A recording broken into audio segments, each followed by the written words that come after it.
everyone, and welcome back to Home.SweetKitchen. I'm glad you're joining me tonight, or today, whenever you're watching this. It's tonight for me. It's about 6:30 p.m. It's my dinner time, so we're gonna make some dinner. I am making, what are we calling this? Oh yeah, cheesy pasta with greens. So get ready, super easy as always, and delicious. Can't wait for you to try. Thanks for being here. Okay, so here's what we are going to need to make our recipe. We've got milk, butter, some gluten-free flour with a little pinch of nutmeg, the classically measured mug of peas. I would guess that's about a cup, but you know, use as much as you like. They're frozen peas. We have about a cup of cheese here, cubed up. It's mozzarella and marble farmer's cheese. And on top is a bit of goat cheese because I had some in the fridge that my mother-in-law gave us. So gotta use it, you know? Don't want it to go bad. And I think in this recipe, it'll add a nice creaminess and tang. Okay, then we have arugula and baby spinach. And I'm gonna use some gluten-free linguini. You can use any pasta you have. I just felt like twirling noodles tonight for dinner, so that's why I'm using that one. And just to show you, I chopped up the greens. So this is the spinach and the arugula, and that is some fresh basil. So if you've never had arugula, it has kind of a, everyone says a peppery flavor. It's definitely sharp tasting, but it tastes so good with creamy stuff because it's like a contrast in flavors.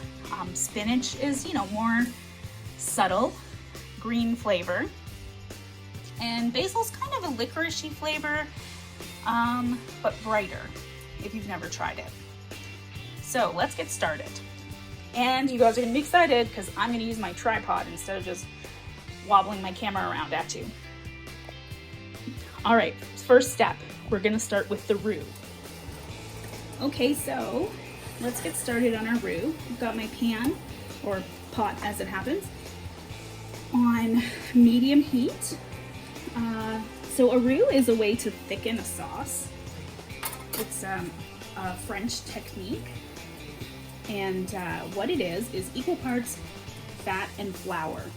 So we're gonna start melting this is 1 tablespoon approximately of butter. There we go. And to that, we're going to add 1 tablespoon of gluten-free flour with the nutmeg. Nutmeg is not always used in a roux. I'm just using it in this recipe and putting it in with the flour. Makes it easy to incorporate. Just gonna give this a little bit of a whisk. Get it going. Spill flour everywhere. You know how it goes. Ugh. All right. That's started. Be back in a minute. All right, now that our butter is melted, you can see this is, let me see the best way, there we go, sizzling. You're gonna whisk it to incorporate the butter and the flour together. I'm gonna try and whisk left-handed so you can get a better view. What we're gonna do is, or what you want to do with the roux, is to cook it. Well, let's start that over. There are different stages of roux. So we're looking for a blonde roux, which means it's light in color. So what you want to do is cook this until it smells kind of nutty. Other stages of roux would be brown roux and then a black roux, which is basically burnt. I've never found an occasion to use a black roux, but I'm sure there are some because they're in the textbooks and cookbooks. So this is starting to smell nice and nutty. So once you get to this stage, you can see, there you go. I'm going to add in my milk a little bit at a time. So the milk is cold, which helps prevent clumping. I know I have seen some chefs do it with warm milk, but you know, I don't really like that method because you have to really whisk, and you already have to whisk this sauce quite a bit, so I don't really want to add extra whisking duties if I don't need to. Plus this ensures you don't get lumps when the other method is, you know, a bit riskier for that. So just gonna pour in a bit of this at a time and whisk it. So what will happen here is that the roux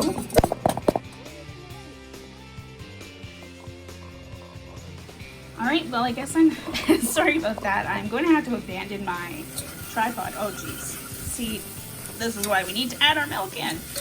Yeah, the tripod's not working, unfortunately. Okay, so I'm gonna do this one-handed. Add a bit more milk in.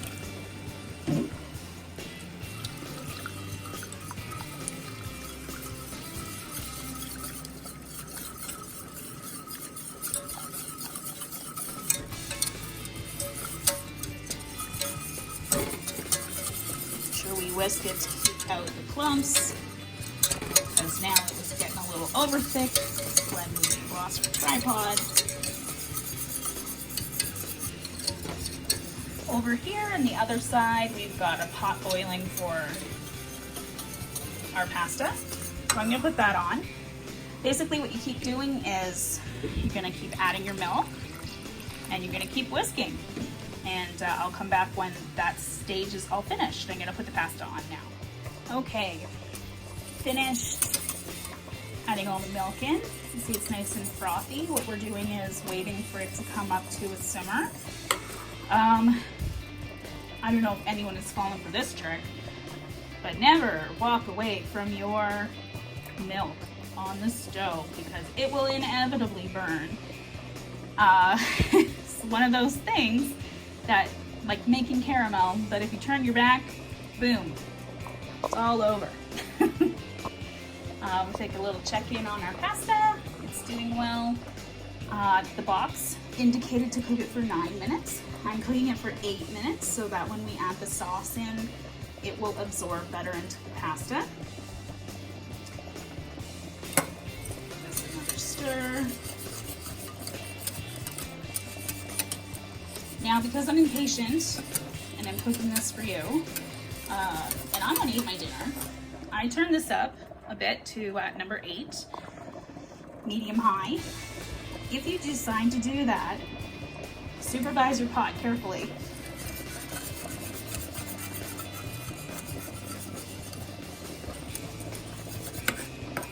For the last couple minutes, about 2.5 minutes on the clock here, I'm gonna add in the peas so that they get blanched a bit. You don't want to eat undercooked peas. This, of course, will bring the temperature down of your water. That's okay. It will come back up in a minute. So I don't know if you can see this, but can you see that the froth on the top, the bubbles are getting kind of smaller? And I can definitely feel when I'm whisking that it's starting to kind of stick to the bottom, which means it's definitely thickening up. So at this point, since it's just about at a simmer, you can see all the steam coming up. I'm gonna start adding in my cheese because we have to wait for this to melt to incorporate it into our sauce.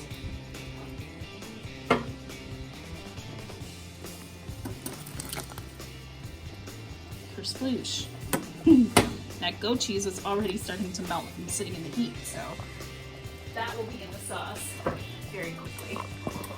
And again, keep whisking. That's really only the downside of making a sauce with the roux. is that it does require a lot of stirring. And then when you add cheese, you have to stir more. So if you use shredded, obviously that will melt quicker and then you have less stirring. But cubes works, chunks works. It's just about the patience of this sauce. Chance to put some extra love in for your friends or family or just for yourself. Like I'm doing tonight. Just having dinner for me. Oh, there's a nice bloop. Blip bloop.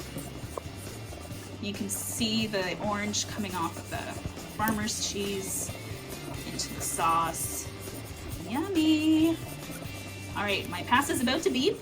We've got 6 seconds left. So I'll be back.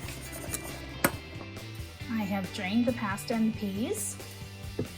I'm going to add in all the chopped greens now. Arugula, spinach, and basil. It will cook in the heat of the sauce because they're very delicate. So you don't need to worry about cooking them prior to putting the sauce on. Here's our sauce. In the time that it took me to drain everything, it has boiled, all the cheese is melted. So as you can see, I've kind of made a thinner sauce than some like macaroni and cheese type sauces you might have seen. I personally like a saucy sauce because I find that gluten-free pasta tends to suck up a lot of sauce. So if you're like me and you want leftovers, because you know I do, for lunch tomorrow or maybe even breakfast, because cold pasta for breakfast, delicious. But if I make it a little extra saucy, then by tomorrow it won't be all dry. And that's my theory behind that. If you don't want it as thin as I've got it here, don't add quite so much milk when you do your roux and make your what they call a bechamel sauce. So a bechamel sauce is the roux plus milk, and actually technically plus nutmeg and a bay leaf, and an onion, I believe, but I didn't do that today. Just did the simple version. And then once you add cheese to a bechamel, that's called a Mornay sauce. So if you're wanting to feel fancy and impress your friends, you can tell them all about your classical French mother sauces that you're making, which would be the bechamel and the Mornay. So I'm just cooking this for a little bit longer, make sure the flour's all cooked, make sure the cheese is melty and incorporate it into the sauce. You can see, remember all those foamy bubbles from just the milk and the roux are pretty much gone now, just around the edges. And I have turned this down to 3 because it was boiling pretty aggressively. And as I'm the only one here, I can't stir and drain pasta at the same time. So sometimes we just gotta make do, right? I'm gonna add a little pepper into here. I'm not gonna add salt until after I put everything together because cheese is pretty salty, as you know. And I did use salted water to cook my pasta.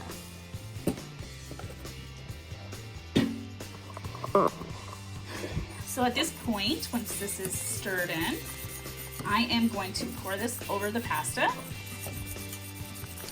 And if you don't have such a sensitive tummy like I do, you could add a couple splashes of hot sauce.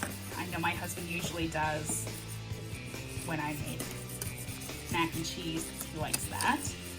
But otherwise, this is ready to go and ready to eat. So you just pour over. Nice, creamy, cheesy sauce. Also, I used 2% milk, just as a side note. You can use skim milk, 1%, Homo milk, or homogenized for people who are non-Canadian and probably don't say Homo milk. You can use cream even if you want to, if you're feeling super decadent. But I usually just use regular milk because that's what I have in the house. Okay, we stir it all together. Look at that, so saucy.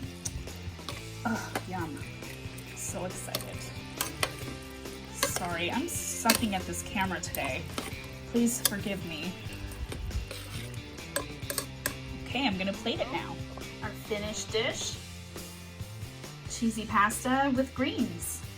I can't wait to try it. Let me know if you try out this recipe.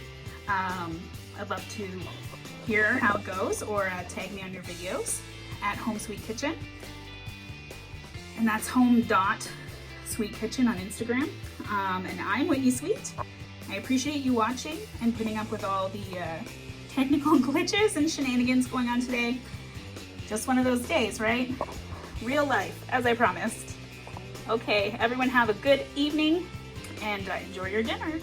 Just wanted to remind you, like and subscribe.